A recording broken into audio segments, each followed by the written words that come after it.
My name is Bernard Poulin. I'm from Canada. I had a very interesting life. I traveled the world in many countries, and I'm passionate about saving the planet and making it an ideal place for everybody to live, for the generations and all the generations that will follow. And I'm happy, very happy, to be on Voice of the Future.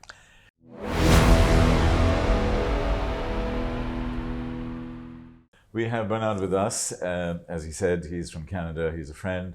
And I've always found him fascinating because he's extremely curious, extremely knowledgeable, very diverse in his thought processes, a very extensive experience and knowledge.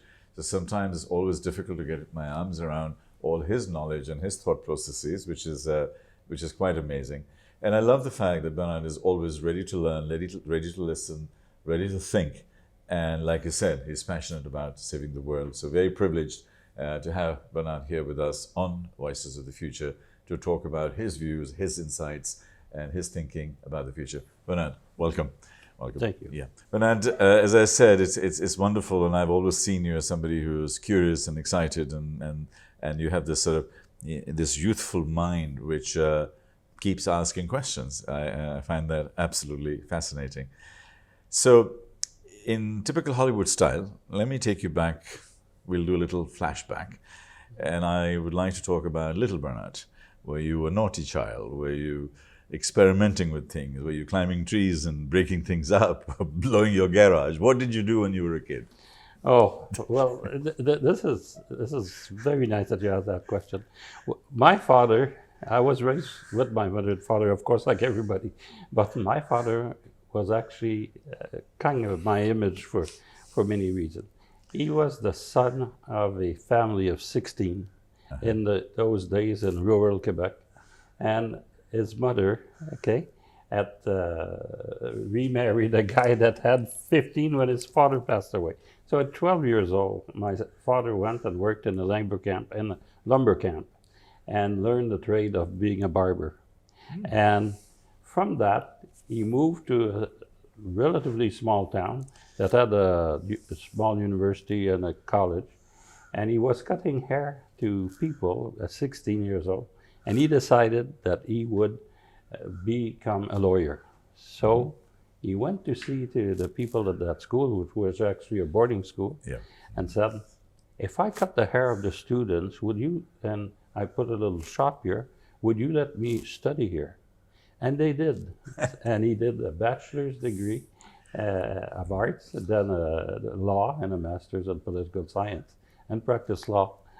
But his origin of the farming and the woods made him bring me in. Canada is a lot of wilderness. Yes. He was bringing me fishing, hunting. You won't believe this, but he was practicing weekends for the hunt and the fall. And I remember shooting a pistol with him at 3 years old. This is my latest, the longest that I remember. And that's what little Bernard did. And little Bernard, his father, I was a lonely child. My father had married later, and he used to bring me everywhere. He brought me to his office, 5, 6 years old, playing with the old typewriter, and if there's time they were new, and emptying trash and things like that. And he would receive people, and he would introduce me to all these people. So they were clients, builders, engineers, politicians. It was kind of a, it's actually the father family that he he brought me with big people that had important meetings. One of them became a prime minister. And so demystifying people at an early age is a very important thing, so people don't get a hang up when they... What a wonderful response, and you actually have half answered my second question, which was going to be, so was there anything that ignited you to become who you are today? Is there a moment of inspiration? But I think you started mentioning that. But is there a moment that you felt like, this is amazing, my dad has inspired me, this is where I'd like to go? Yes, and it happened in my father's office. I was working there and he had a client, and for one particular reason, I always was intrigued by dams, big dams, and with the water we have in Canada, it's kind of evident. And this guy that was an engineer, had a pretty big firm, was doing a dam in a small dam that he was repairing, and we went to talk together. And the guy said, so started to talk with him, and many times I went to see him. And something that stayed in my mind all the time is, do something that you like, because you'll succeed, no matter what, being anything. If you love what you do, you succeed. That was my recipe. Yeah. And actually, even if I became an engineer first, I really don't like so much mathematics and this, but I was not bad at it, for sure. But immediately I wanted to do things. So I've devised my own philosophy of what I could be, and I called it a technological manager in a certain way. Not being a super specialist, being a super generalist. Interesting. Yes. And there's still today a lack of that type of person. Yeah. You know, I called these people, and they're becoming much, much more popular than over the last, say, 50 years or so, because people are going towards specialization and expertise. But I think the Renaissance man of the 15th, 16th century, and the Renaissance woman for that matter, were artists and scientists and physiologists, and they loved food, they loved wine, they loved art. I mean, they loved everything. And they became, that is how the Renaissance was created, is because of that diversity of thought. And today, I believe we're back in that place where, if you think of a T, me personally, I'm that bit at the top as opposed to being deep down. I know something about many things, but I'm able to connect the dots, but I am not an extreme expert in any one thing. And I think as we look into the future, we need more generalists. We need to be able to be scientists and artists together. We need to be able to be philosophers and thinkers on the one side, but execution people on the other. This is a paradox. We need to be thinking global, but thinking local. We need to be heroic in some ways to achieve our outcomes, but we also need to be humble. These are very different paradoxical things. The same person needs to have those two sides of the same coin. So, as you developed your career and your life in your earlier days, I mean, you've been in telecoms, you've been in all sorts of things. Can you just give us a little sample of what are the types of things that you developed in your life? Well, the first thing I started was a soil testing environmental firm when I was at university. Okay. And I hired my teacher because I couldn't sign. So the last year at school, I started the soil testing company, and I diversified it. Okay, after 3-4 years, I bought an engineering firm, and after that, about that time, I went to Harvard. I did the OPM program. Yes, that's right. And that really opened. In between, I did a master's too, but right. Working. Sorry, but that really opened my mind and gave me a lot of diversity. So I kind of modeled my thinking about being an integration company. And of course, the market not being so large in Canada, we started to look at international integration projects. Yeah. And the most rewarding that we've done was for one in China.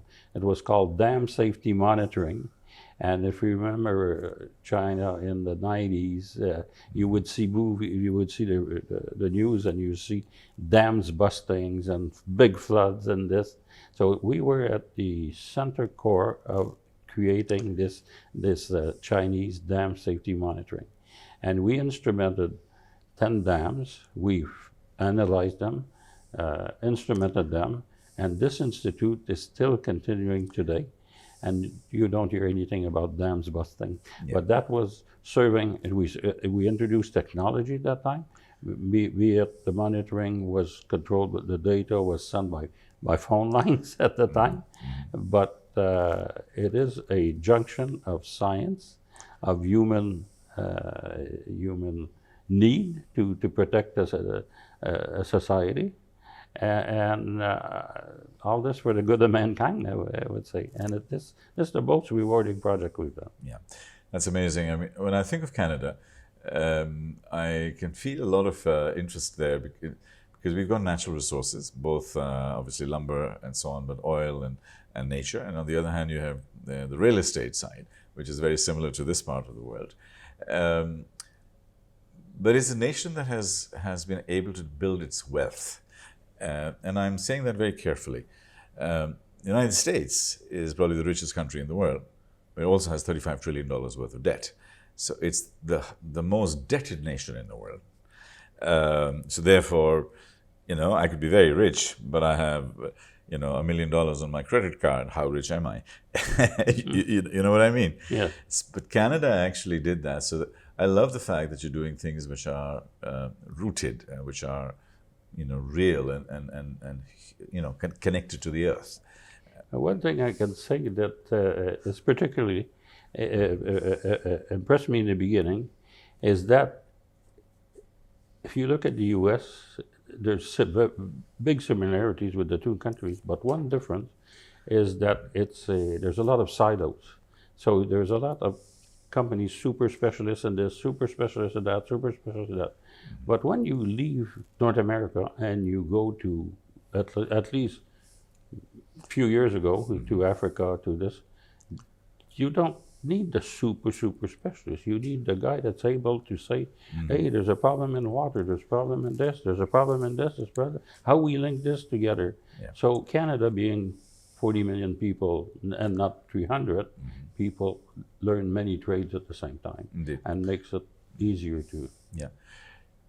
When I think about innovation, and I've traveled into Africa, Asia, and so on, I always feel that innovation tends to happen closest to the coalface, where the problem is. So nobody sitting in Toronto or San Francisco can sort the problems in Nigeria or Ethiopia. You need to be close to the ground. Would you agree with that in terms of raw innovation happens literally at the edge? Provided knowledgeable, you need to create a partnership with knowledgeable institutions and have make a joint team. As you say, you have to connect the dots. To give you an example, I once went to Philippines and they had big problems in environment and this, and so there really needs to be a junction of the person that comes from the country who did it with the person who's in the country that didn't do. There needs to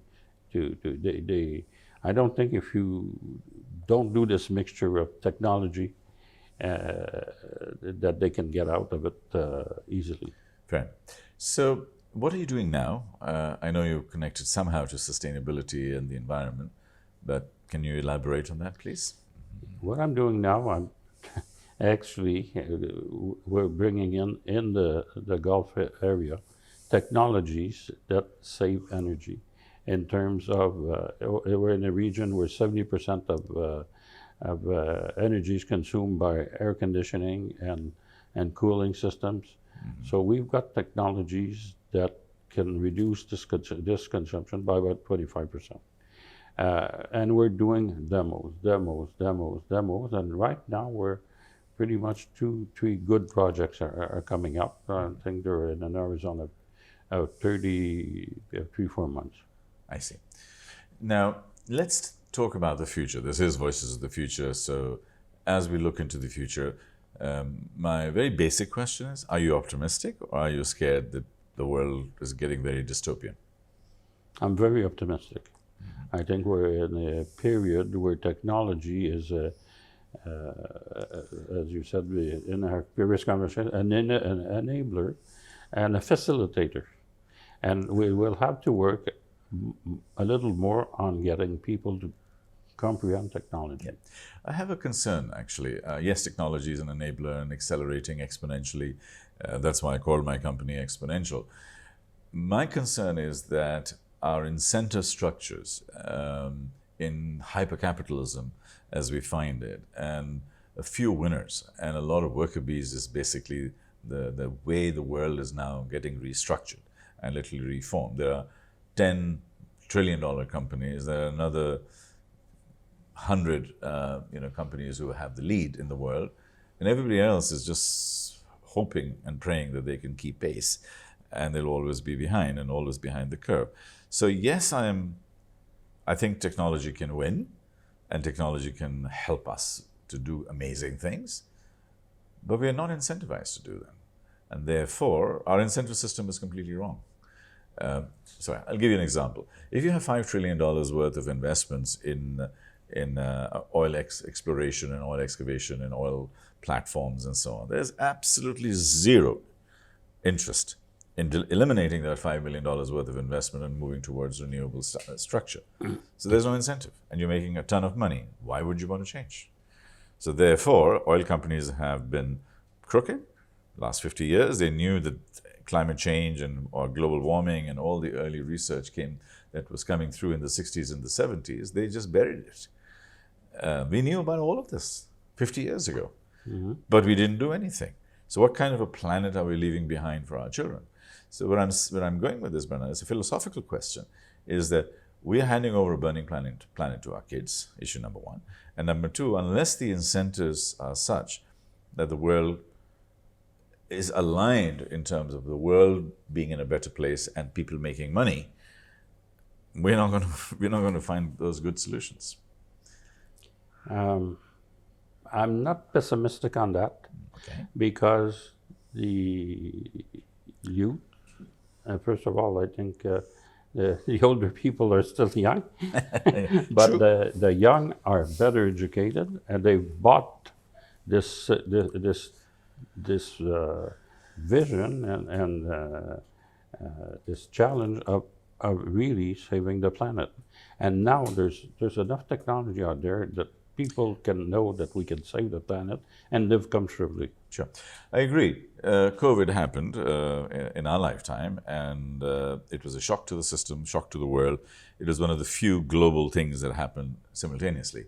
Science and technology, in my opinion, won, because we came up with a vaccine very quickly. We found the medical solutions very, very rapidly.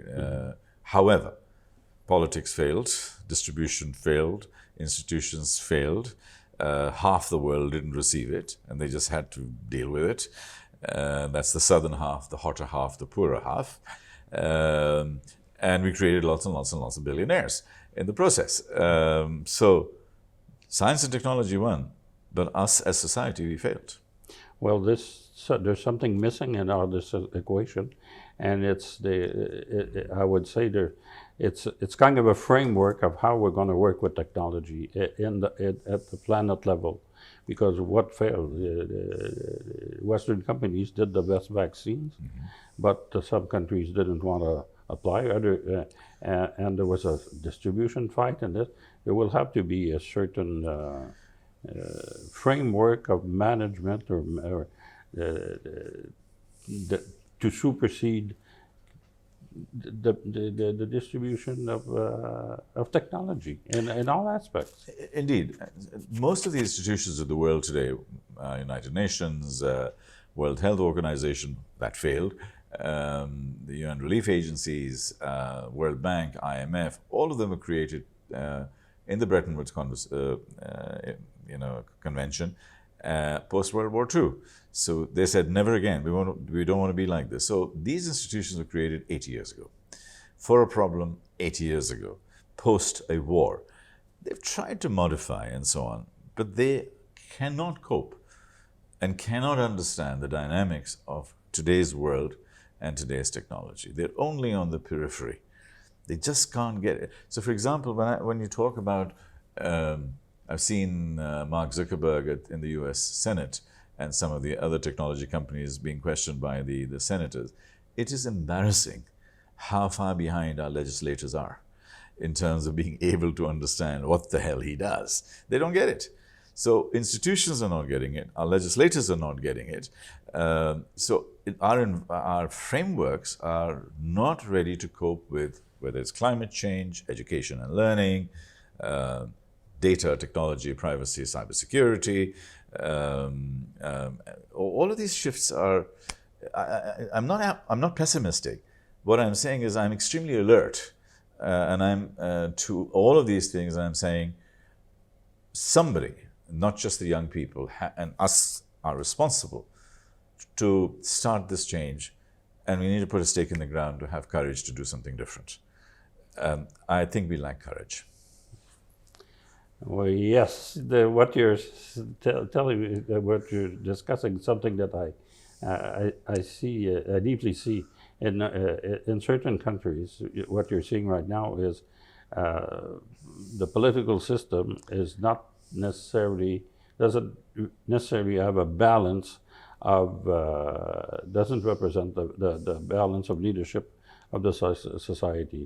There's not enough engineers, there's not enough scientists mixed in this political system, and we've got a lot of people that. One example in Canada, you've got so many retirees from public service that becomes politicians for a second salary, and honestly, there's a, you know, if an Elon Musk would become a politician at least 20% of his time, a lot of things would change. And if so there has to be something to upgrade how politicians perceive the management. There has to be something there has to be something that's done there. Yeah, I mean, a lot has to change. I mean, Elon Musk is a small question mark, but No, but because I'm saying, yeah, I know what you're saying. I mean, is that you bring in completely different thinking, people who can create value, people who understand they're doing technology. it now sideways. Yeah. Okay, by and when you play hockey, you say on the bench, on the side, like a Sunday morning coach or something like that. Yeah. But if to find a way to implicate them more, and the contrary is the truth. It's also there. Yeah. Have smaller people, not the small is not the word, but have people that have a less dramatic manner to mix with that. We might have a more human response. You know, 64% of the world's population this year, 64% of countries in the world this year are having some kind of an election, presidential, local, municipality, etc. 64%. A lot of polarization. Technology companies controlling it, social media controlling it. A lot of major powers trying to create influence, etc., etc. 64%. So I think this year is going to see a fundamental change in leadership and a change in politics. That 2025 is actually going to look different because there will be new presidents, prime ministers, leaders, and so on who we don't recognize. And hopefully some of them will be younger, and hopefully some of them will be honest. I don't hold my breath on that. But there's a big shift going on at this point in time. I'd like to talk to you about some more, I would say, human elements. Because my thesis is that the more technological the world becomes, the more human we need to be. You know, because technology is going to be faster and cheaper.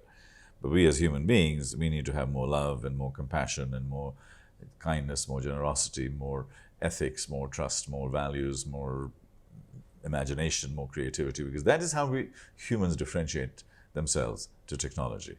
What are your thoughts about working on these softer, more human skills rather than technology, because we talk about technology all the time? Your point is to the point. You got to go back to basics. A human being is a human being, and you have to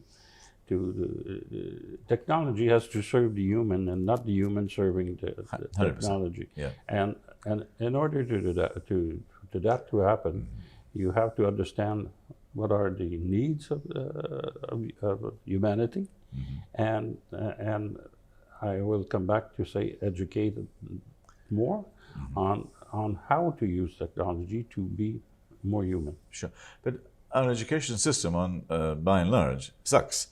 It's poor. I speak about that, and actually, our book addresses a lot of the issues that our current education system does not prepare our young people for an exponential future. It does not. And where I'm going with this is that I think we really need to start going back to basics. So in a Japanese school, for example, there's always a piece of land, and the kids till the age of 8 or 9, they, rather than getting stupid homework and running around and being stressed out, they actually work on the soil because they are taught how to grow rice. So you understand water, you understand soil, you understand putting a seed, and you nurture it, it grows, you have patience. So you're actually understanding nature through soil and through an experiment that kids love. They enjoy this kind of stuff. Our education system doesn't do that. They just give you lots and lots of homework and go home and work on the iPad and this, that, and the other. So I think that's a hard reset we need to do. You have young children, and the iPad's probably their best babysitter. Not really. Not really? That's Not good. really. That's good. It's when you say this, I notice at school where they're going, they do that. Brilliant. They have this garden outside, and they grow things, and amazing. And they learn more. Yeah. They will learn more. And at the same time, I have a 2.5-year-old. The other night, I show him toys on that, and then he starts with his finger, 2.5. Would you believe? So. Yeah, because I think it is connected very, very, very nicely in that way. When I present, and I'm a keynote speaker and so on, I lead, one of my first slides is on, is that the future is going to be guided, and one of the most important things in the future would be trust, truth, and ethics, but mostly trust. That's the essence of what I think, because trust has always been important. And now it's at a premium, huge, huge premium. Whether you're in finance, whether you're building drones, whether you're putting information and programming AI, trust and ethics is fundamental. What are your thoughts on it in terms of, one, whether you agree with me that it's fundamental, and two, whether we are approaching it in the right way? Yes, I believe so, but trust, I always have something. I have this phrase that I tell everybody that I didn't invent, but is people do what you inspect, not what you expect. And trust, I think technology will become that validator and implement trust, because if you look at the how would I say, in crypto, Bitcoin? Not the Bitcoin. Blockchain. The blockchain. Yeah. The blockchain's an enabler of trust, because nobody can cheat each other when anything goes in the blockchain. Yeah. So don't forget, humans are humans, and yes, trust is important, and it's a value to promote. But at the same time, humans being what they are, if there's a shortcut possible, some will take it. Fair enough. So as we come towards the end, let's both jump into a time machine and a time capsule, and we go into the future. And let's hope and let's imagine that today we are celebrating your 100th birthday. What do you see around you? What's making you happy? What's happened in the world? What have you been a part of? Well, I'm seeing myself running with my grandchildren in the woods and going fishing and going hunting and Amazing. Playing golf and playing tennis. That's a beautiful, beautiful vision. I just hope there are enough places left for you and them to run around, and Canada doesn't get cleaned out and the Amazon doesn't get cleaned out, because that's part of what I think the work that you're doing in the environment is to make sure that our nature remains. But there was COP28 in Dubai here, and I really, for the last years, talked to a lot of people. I am very optimistic that we're solving this. And this week, the hydrogen, for me, I don't like batteries. Okay? Yeah. When and everybody tells me hydrogen dangerous. No, it's not dangerous. Way, because anyway, this being said, this is refreshing because now you can see the railway carts, the railway locomotives being hydrogen. You see the big trucks hydrogen. You're going to see the bulldozers in hydrogen. Yeah. And this is a big step for the planet. Before I ask my final question, is there anything that you'd like to talk about that I may have missed? Anything you want to comment on or think about that I may not have addressed? You don't miss much. Okay, that's good. Okay, maybe then I have touched all the bases. So let's work on getting politicians elected that have, I want a bigger sensitivity to human relations and the planet. And honesty and authenticity. Yes. I think you need honesty too, because honesty, empathy. Yeah, empathy, 100%, 100%. So if you were to leave a one-liner for your children and for young people, and like a message in a bottle, and you put it inside the bottle, and you throw it into the sea, and we find it in 5-10 years' time, what would be Bernard's message as you go into the future, and we just sort of open the bottle and the little message, a one-liner, something that's meaningful to you? Never give up. Never give up. Keep learning, and live a wonderful life. On that very happy note, Bernard, thank you very much indeed for being on the Voices of the Future. We just have been talking to Bernard about all things future, all things present, philosophy, love, life, etc., etc. And it's amazing, and we're very grateful to have Bernard with us today. Bernard, thank you very much indeed. Thank you very much. It's been a pleasure. Thank you.